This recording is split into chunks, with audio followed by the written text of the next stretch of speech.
ಇರುವಂತದ್ದು ಆಧುನಿಕ ಕುಟುಂಬ, ಮಾಡರ್ನ್ ಫ್ಯಾಮಿಲಿ. ಮಾಡರ್ನ್ ಫ್ಯಾಮಿಲಿಯ ಬಗ್ಗೆ ನಾವು ಒಂದು ವಿಷಯವನ್ನ ಇಲ್ಲಿ ನೋಡ್ತೀವಿ. ಈ ಹಿಂದೆ ಹಳೆ ಕುಟುಂಬಗಳಲ್ಲಿ ಅಜ್ಜಿ ಕಥೆಯನ್ನ ಹೇಳ್ತಿದ್ರು, ತಾತ ಮಲಗಿಸ್ಕೊಂಡು ಮೊಮ್ಮಗನಿಗೆ ಕಥೆಯನ್ನ ಹೇಳ್ತಿದ್ರು, ಚಂದ್ರನನ್ನ ತೋರಿಸಿ ಊಟವನ್ನ ತಿನ್ನಿಸ್ತಾ ಇದ್ರು. ಆ ಫ್ಯಾಮಿಲಿ ಕುಟುಂಬಗಳನ್ನ ನಾವು ನೋಡಿದ್ದೀವಿ. ಆದ್ರೆ ಇವತ್ತು ಬದಲಾದ ಸನ್ನಿವೇಶದಲ್ಲಿ ತಂದೆ ಬ್ಯುಸಿ ಆಗಿರ್ತಾರೆ, ಅಮ್ಮ ಯಾವ ರೀತಿ ಬ್ಯುಸಿ ಆಗಿರ್ತಾರೆ, ಮಗು ಓದೋದಕ್ಕೆ ಅವ್ರು ಯಾವ ರೀತಿ ಸಹಾಯ ಮಾಡ್ತಿರ್ತಾರೆ ಅನ್ನೋದನ್ನ ನಾವು ಆಧುನಿಕ ಕುಟುಂಬ ಅನ್ನುವಂತಹ ಸ್ಕಿಟ್ ಅಲ್ಲಿ ನಾವೀಗ ನೋಡೋಣ.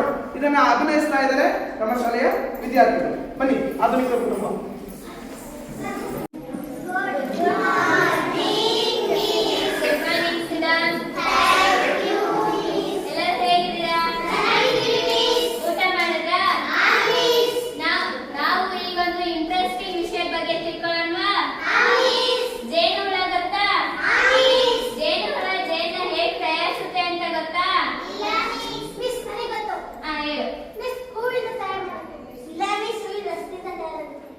ಇವಾಗ ಹೂವಿನ ಜೇನನ್ನ ತಯಾರಿಸೋರು ಯಾರು?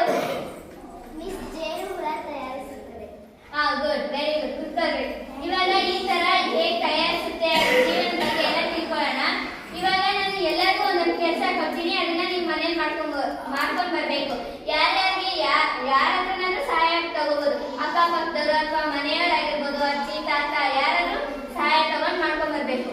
ಮಹೇಶ್ ಎದಳಪ್ಪ, ನೀನು ಜೇನುಹುಳುವಿನ ಜೀವನದ ಬಗ್ಗೆ ಬರ್ಕೊಂಡ್ ಬರ್ಬೇಕು. ಅದ್ರ ಬಗ್ಗೆ ನೀನ್ ಯಾರ ಹತ್ರನಾದ್ರೂ ಕೇಳ್ಕೊಂಡು ಬರ್ಕೊಂಡ್ ಬರ್ಬೇಕು. ಕೂತ್ಕೋ.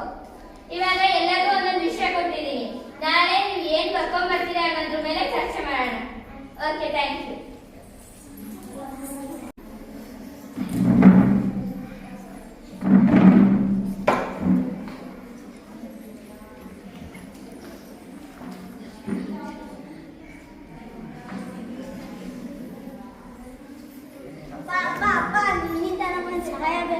ಏನಪ್ಪ? ಅಪ್ಪ, ನಮ್ಮ ಸ್ಕೂಲಲ್ಲಿ ಮಿಸ್ಸು ಜೇನುಹುಳುಗಳು ಟಿಪ್ಪಣಿ ಬರ್ಕೊಂಬರಕ್ಕೆ ಸ್ವಲ್ಪ ಹೆಲ್ಪ್ ಮಾಡ್ತೀಯಪ್ಪ?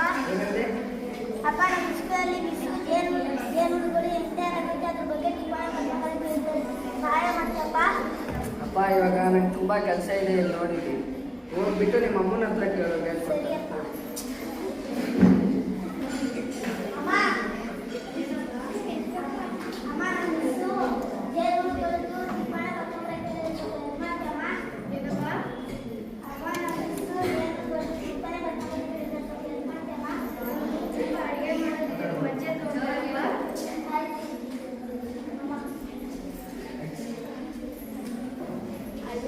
ಬಂದ್ಬಿಟ್ಲು, ಏನ್ ಮಾಡ್ತಾಳೋ ಏನೋ. ಅಜ್ಜಿ ಅಜ್ಜಿ ಅಜ್ಜಿ, ಏನಪ್ಪ? ಅಜ್ಜಿ, ನಿಮ್ಮಿಂದ ಒಂದು ಸಹಾಯ ಆಗಬೇಕು. ಏನಪ್ಪ? ನನಗೆ ಒಂಚೂರು ಧಾರಾವಾಹಿ ನೋಡ್ತೀನಿ, ಇರಪ್ಪ, ಒಂದು 5 ನಿಮಿಷ ಮುಗಿದೋಗುತ್ತೆ. ಅಲ್ಲಿ ಸಾಯಿಸ್ತಾಳೆ ಅಂತಿರಪ್ಪ, ನೋಡೋಣ ಹೆಂಗೆ ಸಾಯಿಸ್ತಾಳೆ. ನೀವು ತಡ ಆದರೆ ನೀವು ತಾತನ ಹತ್ರ ಕೇಳ್ಕೊ ಹೋಗಪ್ಪ. ಹಲೋ, ಏನ್ ಮಾಡ್ತಿದ್ದೆ ಈಗ? ಇಲ್ಲಿಗೆ ಬರೀ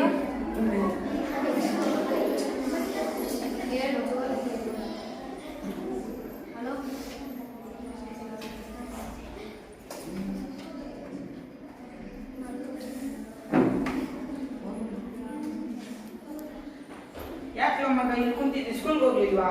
ನಮ್ಮ ಮಿಸ್ಸು ಟಿಪ್ಪಣಿ ಬರ್ಕೊಂಬರಕ್ಕೆ ಹೇಳಿದ್ದು, ಜೇನುಹುಳುಗಳು ನಾವು ಮಾಡಿಲ್ಲ, ನಮ್ಮ ಮಿಸ್ ಬೈತಾರೆ. ಆಯ್ತು, ಎದಕ್ಕೆ ಬಿಡ. ನಿಮ್ಮ ಅಪ್ಪ ಅಮ್ಮನ ಹತ್ರ ಈ ಸಹಾಯ ಕೇಳ್ಬೋದು ತಾನೆ? ನಮ್ಮ ಅಪ್ಪ ಅಮ್ಮ ಹತ್ರ ಎಲ್ಲ ಕೇಳಿದೆ. ಇದು ನಮ್ಮ ಅಪ್ಪ ನೋಡಿದ್ರೆ ಕಂಪ್ಯೂಟರ್ನಲ್ಲಿ ಬಿಸಿ ಇದ್ರು, ನಮ್ಮ ಅಜ್ಜಿ ನೋಡಿದ್ರೆ ಧಾರಾವಾಹಿ ನೋಡ್ತಿದ್ರು, ನಮ್ಮ ತಾತ ನೋಡಿದ್ರೆ ಯಾರ ಹತ್ರ ಫೋನಲ್ಲಿ ಮಾತಾಡ್ತಿದ್ರು, ನಮ್ಮ ಅಮ್ಮ ನೋಡಿದ್ರೆ ಅಡುಗೆ ಮಾಡ್ತಿದ್ರು, ಫೋನ್ ನೋಡ್ಕೊಂಡು ಅದಕ್ಕೆ ಯಾರು ಕೇಳಲಿಲ್ಲ. ಆಯ್ತು ಬಾ, ಪರವಾಗಿಲ್ಲ, ಹೋಗೋಣ ಬಾ, ಸಂಜೆ ಹೋಗೋಣ. ನಾನು ಬಾ, ಪರವಾಗಿಲ್ಲ, ಆಯ್ತು.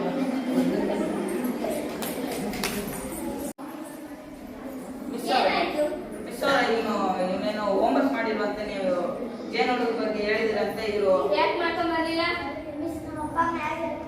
ಯಾಕೆ? ಏನ್ ಮಾಡ್ತಿದ್ರು ಅವರೆಲ್ಲ? ಒಂದ್ ಸ್ವಲ್ಪ ಏನ್ ಮಾಡ್ತಿದ್ರು? ಮಿಸ್ ಅಮ್ಮ ನೋಡಿದ್ರೆ ಅಡುಗೆ ಮಾಡ್ತಿದ್ರು, ಮಿಸ್ ಫೋನ್ ನೋಡ್ಕೊಂಡು, ಅಜ್ಜಿ ನೋಡಿದ್ರೆ ಧಾರಾವಾಹಿ ನೋಡ್ತಿದ್ರು, ಮಿಸ್ ಅಪ್ಪ ನೋಡಿದ್ರೆ ಕಂಪ್ಯೂಟರ್ ಬಿಸಿ ಕೆಲಸ ಮಾಡ್ತಿದ್ರು, ಮಿಸ್ ತಾತ ನೋಡಿದ್ರೆ ಫೋನಲ್ಲಿ ಮಾತಾಡ್ತಿದ್ರು. ಎಲ್ಲರ ಹತ್ರ ಕೇಳಿದ್ರು. ಆಯ್ತು, ನಿಮ್ಮ ಅಮ್ಮ ಕುಟುಂಬನೇ ಕಳಿಸ್ತೀನಿ ಅವರು. ಹಲೋ, ಹಲೋ, ಯಾರು? ನಾನು ಈ ಸ್ಕೂಲ್ ಮಿಸ್ ಮಾತಾಡ್ತಿರೋದು. ನೀವೆಲ್ಲರೂ ಕುಟುಂಬ ಸಮೇತ ಸ್ಕೂಲಿಗೆ ಬರಬೇಕು. ಟೀಚರ್ ಸ್ಕೂಲಲ್ಲಿ ಟೀಚರ್ ಕರೀತಾರೆ, ಎಲ್ಲ ಹೋಗ್ಬೇಕು ಬರ್ರಿ.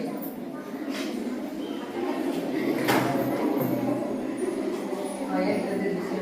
ನಿಮ್ಮ ಮಗ ಏನೋ ಹೋಮ್ವರ್ಕ್ ನಾನು ಹೇಳಿದ್ದೆ ಅವ್ರಿಗೆ ಹೋಮ್ವರ್ಕ್ ಮಾಡ್ಕೊಂಬರ್ರಿ ಅಂತ. ಯಾಕೆ ಮಾಡ್ಕೊಂಬಂದಿಲ್ಲ? ಎಲ್ಲ ಬಿಸಿ ಇದ್ರು ಕೆಲಸ ಎಲ್ಲ ಬಿಸಿಯಾಗಿದ್ರು ಅವ್ರಿಗೆ.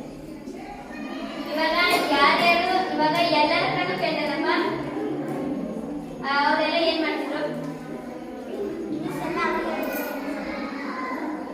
ನಿಮಗೆ ಏನ್ ಹೇಳೋದು? ಫಸ್ಟ್ ಮಕ್ಕಳ ಮೇಲೆ ಗಮನ ಕೊಡ್ಬೇಕು.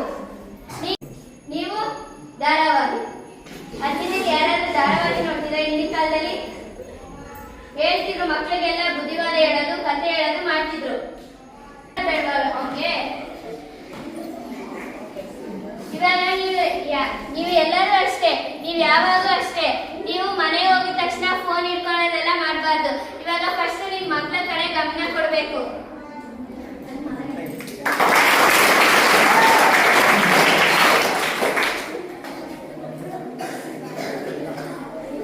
ನೋಡಿ, ಈ ನಾಟಕದಲ್ಲಿ ಶಿಕ್ಷಕರು ಅವರಿಗೆ ಒಂದು ವಿಷಯವನ್ನ ಮನೆಯಲ್ಲಿ ಚರ್ಚೆ ಮಾಡ್ಕೊಂಡ್ ಬನ್ನಿ ಅಂತ ಕೊಟ್ಟಿರ್ತಾರೆ. ಹಿಂದಿನ ಕಾಲದಲ್ಲಾದ್ರೆ ಅಜ್ಜಿ, ಅಜ್ಜ, ಅಪ್ಪ ಅವ್ರು ಗೊತ್ತಿರುವಂತದನ್ನ ಅಲ್ಪ ಸ್ವಲ್ಪ ಹೇಳ್ಕೊಡ್ತಾ ಇದ್ರು. ಇವತ್ತು ಏನಾಗ್ಬಿಟ್ಟಿದೀವಿ, ನಮ್ದೇ ಆದಂತ ಕೆಲಸ ಕಾರ್ಯದಲ್ಲಿ ಬ್ಯುಸಿ ಆಗಿ ಮಗುವಿನ ಶಿಕ್ಷಣದ ಕಡೆ ಗಮನವನ್ನ ಏನ್ ಮಾಡ್ತಾ ಇದೀವಿ, ನಾವು ಮನೆಯಲ್ಲಿ ಕೊಡ್ತಾ ಇಲ್ಲ, ಕಡಿಮೆ ಗಮನವನ್ನ ಕೊಡ್ತಾ ಇದೀವಿ. ಅವನ ಕಡೆ ಗಮನ ಕೊಡ್ಬೇಕು. ಏನನ್ನ ಓದ್ತಾ ಇದ್ದಾನೆ, ಏನ್ ಹೋಮ್ವರ್ಕ್ ಮಾಡ್ತಾ ಇದ್ದಾನೆ, ಏನ್ ಬರೀತಿದ್ದಾನೆ ಅನ್ನೋದನ್ನ ನಾವು ತಿಳ್ಕೋಬೇಕು. ಅಪ್ಪ ಲ್ಯಾಪ್ಟಾಪ್ ಅಲ್ಲಿ ಬ್ಯುಸಿ ಆಗಿದ್ರು, ಅಮ್ಮ ಯೂಟ್ಯೂಬ್ ನೋಡ್ಕೊಂಡು ಅಡಿಗೆ ಮಾಡೋದ್ರಲ್ಲಿ ಬ್ಯುಸಿ ಆಗಿದ್ರು, ಅಜ್ಜಿಗೆ ಧಾರಾವಾಹಿಯೇ ತುಂಬಿಕೊಂಡಿತ್ತು ತಲೆ ತುಂಬಾ, ಮೊಮ್ಮಗ ಏನ್ ಮಾತಾಡ್ತಿದ್ದಾನೆ ಅನ್ನೋದೇ ಕೂಡ ಗೊತ್ತಾಗ್ತಿಲ್ಲ. ಅದಕ್ಕಿಂತ ಹೆಚ್ಚಾಗಿ ತಾತ ಫೋನಲ್ಲಿ ಬ್ಯುಸಿ ಆಗಿದ್ರು. ತಾತನ ಹತ್ರ ಹೋದ್ರೆ ಎಲ್ಲಿ ರೇಟ್ ಬಿಡ್ತಾರೋ, ಬೈಕ್ ಬಿಡ್ತಾರೋ ಅಂತ ತಾತನ ಮಾತಾಡ್ಸಕ್ಕೂ ಕೂಡ ಹೋಗ್ಲಿಲ್ಲ, ಹಾಗೆ ವಾಪಸ್ ಬಂದ. ಹೀಗೆ ನಾವು ತಂತ್ರಜ್ಞಾನ ಮತ್ತು ಮಾಧ್ಯಮಗಳಲ್ಲಿ ಇದೆ, ಖಂಡಿತ ಅವುಗಳಲ್ಲಿ ಅನುಕೂಲ ಇದೆ. ಆದ್ರೆ ಅವುಗಳನ್ನ ತೀರಾ ಬಳಕೆ ಹೆಚ್ಚು ಮಾಡೋದ್ರಿಂದ, ಅದರಲ್ಲೇ ಮುಳುಗಿ ಹೋಗೋದ್ರಿಂದ ನಮ್ಮ ಮಕ್ಕಳ ಮೇಲೆ ಅದು ಕೆಟ್ಟ ಪರಿಣಾಮವನ್ನ ಬೀರ್ತಾ ಇದೆ ಅನ್ನುವಂತಹ ಸಂದೇಶವನ್ನ ಆಧುನಿಕ ಕುಟುಂಬ ನಿಮಗೆ ಕೊಟ್ಟಿದೆ. ಈ ಮಕ್ಕಳಿಗೆ ಒಂದು ಜೋರಾದ ಚಪ್ಪಾಳೆ.